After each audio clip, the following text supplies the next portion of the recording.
ये कहानी एक समय की है। एक जंगल में सभी जानवर मिलजुल कर रहते थे, साथ खेलते थे, साथ खाते थे, सिवाय एक जानवर के, गज्जू के। गज्जू एक शक्तिशाली हाथी था जिसे अपनी ताकत पर बहुत घमंड था। अपने घमंड में वो इतना चूर था कि वो किसी की नहीं सुनता था, जिससे सारे जानवर उससे डरते भी थे और परेशान भी रहते थे। एक बार की बात है, गज्जू अपने ही मस्ती में जा रहा था, तभी उसे प्यास लगी और वो पानी के लिए इधर उधर घूमने लगा। इतनी तेज प्यास लगी है मुझे और कहीं पानी भी नहीं दिख रहा। कुछ देर खोजने के बाद गज्जू को एक छोटा सा पोखर दिखा जिसमें थोड़ा पानी था। गज्जू पानी देखकर खुश हो गया। मिल गया पानी।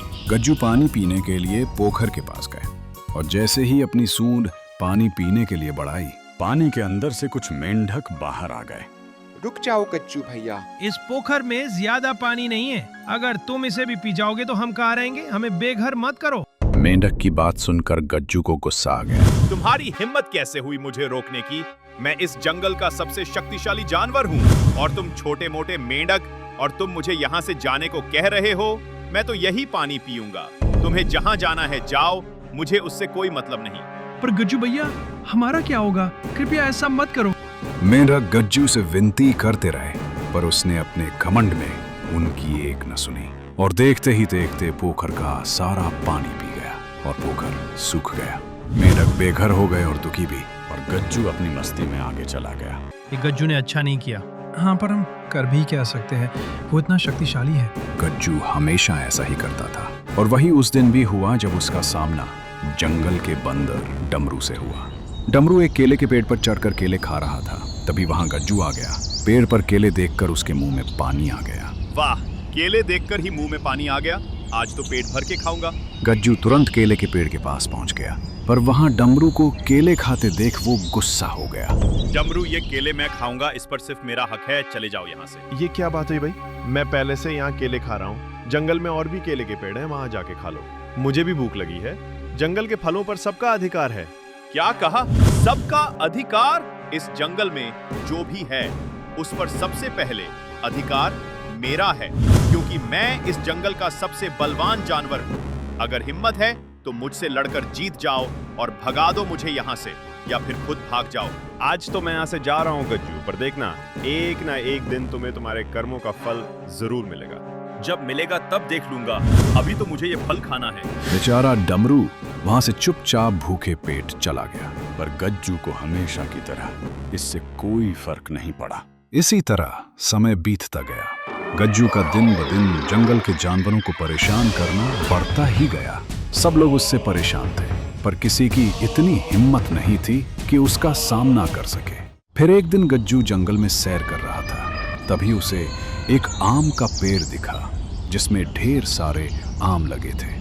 गज्जू आम देखकर खुश हो गया और आम खाने के लिए पेड़ की डाल को अपनी सूंड से जैसे ही खींचना चाहा, उसे एक आवाज सुनाई दी। गज्जू भैया रुको, ऐसा मत करो, इस पेड़ में मेरा घर है। ये आवाज कालू कौवे की थी, जो उस पेड़ के घोंसले में अपने बच्चों के साथ रहता था।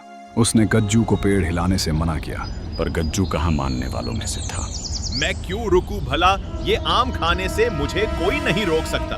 गज्जू ने बिना कुछ सोचे समझे पेड़ की डाल को इतनी जोर से खींचा कि पूरा पेड़ हिल गया, जिससे घोंसले में बैठे कालू कौवे के बच्चे पेड़ से नीचे गिरकर घायल हो गए। अपने बच्चों को घायल देखकर कालू कौवे को गज्जू पर बहुत गुस्सा आया। मैं तुम्हारी शिकायत शेर सिंह से करूंगा। क्या कहा? शेर सिंह? अच्छा मजाक था। अरे शेर सिंह भी मुझसे डरता है, वो तुम्हारी क्या मदद करेगा? कालू का मजाक उड़ाकर घमंडी गज्जू वहां से चला गया। भाइयों, इस गज्जू का कुछ करना होगा। उसकी दबंगई दिन ब दिन बढ़ती जा रही है। आखिर कब तक हम ये अत्याचार सहते रहेंगे? हाँ, पर हम कर भी क्या सकते हैं?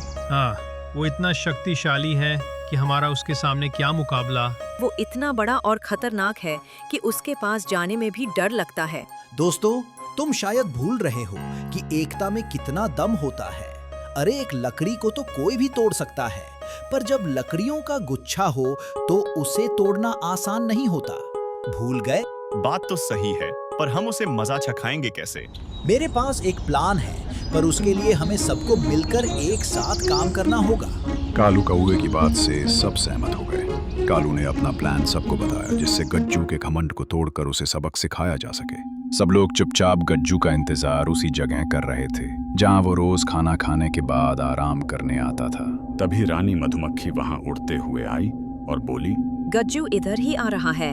ठीक है रानी मधुमक्खी, जैसे ही गज्जू आराम करने के लिए लेटे तुम लोग अपना काम शुरू कर देना। ठीक है दोस्तों, चलो तैयार हो जाओ। प्लान के मुताबिक रानी मधुमक्खी ने अपने कुछ दोस्त मधुमक्खियों को वहां बुला लिया और पेड़ पर बैठकर गज्जू का इंतजार करने लगी।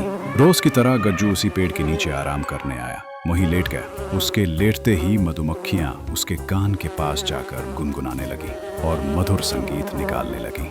ऐसी मधुर संगीत सुनकर गज्जू खो गया और अपनी आंखें बंद करके संगीत का मजा लेने लगा। डमरू भैया अब तुम्हारी बारी है। कालू कौवे का इशारा पाते ही डमरू बंदर चुपके से गया और हाथ में मिट्टी लेकर आंखें बंद किए हुए गज्जू की आंख में डाल दी। गज्जू की आंख में मिट्टी जाते ही उसे कुछ दिखाई देना बंद हो गया। ये क्या किया? किसने किया? किसको अपनी जान प्यारी नहीं? छोड़ूंगा नहीं, मुझे कुछ दिखाई नहीं दे रहा। गज्जू परेशान होकर इधर उधर भागने लगा और कभी पेड़ों से तो कभी पत्थरों से टकराने लगा। गज्जू को कुछ समझ में नहीं आ रहा था कि वो क्या करे। मेंढक भैया, समय आ गया है गज्जू को उसका सबक सिखाने का। अब तुम लोग शुरू हो जाओ। मेंढक अपने दोस्तों के साथ पास में बने एक गड्ढे में चला गया और वहां से टर टर की आवाजें निकालने लगे। अगर मैं मेंढक की आवाज का पीछा करूं तो पानी तक जरूर पहुंच जाऊंगा। गज्जू मेंढक की आवाज का पीछा करते हुए गया और सीधे गड्ढे के अंदर घुस गया। कालू कौवे की योजना सफल हुई। सब लोग गड्ढे के बाहर आकर गज्जू से बोले, क्या हुआ गज्जू, गड्ढा नहीं दिखा? खैर तुम तो बहुत बलवान हो, खुद ही निकल जाओगे इस खड्डे से। इसको इसकी सजा मिल गई, चलो यहाँ से। हाँ, मेरा बदला भी पूरा हुआ, चलो चलो। गज्जू को गड्ढे में छोड़कर सब लोग वहां से चले गए। गज्जू रात भर गड्ढे से निकलने का प्रयास करता रहा पर सफल नहीं हुआ। वो मदद के लिए पुकारता रहा पर कोई उसकी मदद करने नहीं आया। उसे अपनी गलती का एहसास हो गया था। ये सब मेरे कर्मों का फल है। सच कहते हैं, जो दूसरों का बुरा करता है उसके साथ भी बुरा ही होता है। लगता है इसी गड्ढे में मेरी जान चली जाएगी। गज्जू रोता रहा, चिल्लाता रहा और सुबह हो गई। सुबह सभी जानवर वहां आए और देखा कि गज्जू बाहर निकलने के लिए अभी भी कोशिश कर रहा है। क्या हुआ गज्जू, तुम अभी भी गड्ढे में हो? मुझे माफ कर दो कालू, अपने घमंड में मुझसे बहुत बड़ी गलती हो गई।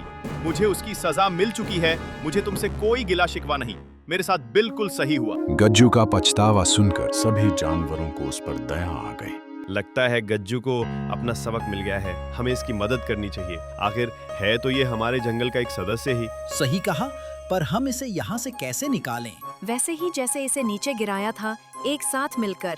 मेरे पास एक योजना है, तुम लोग यहीं रुको।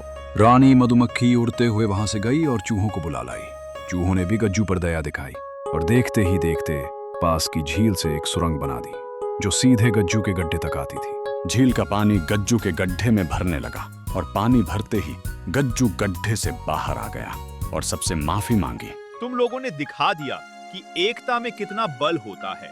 आज से मैं भी सबके साथ मिलजुल कर रहूंगा। पहले की भूल चूक को माफ कर देना। सबने गज्जू को माफ कर दिया और फिर गज्जू हंसी खुशी जंगल में सबसे मिलजुल कर रहने लगा।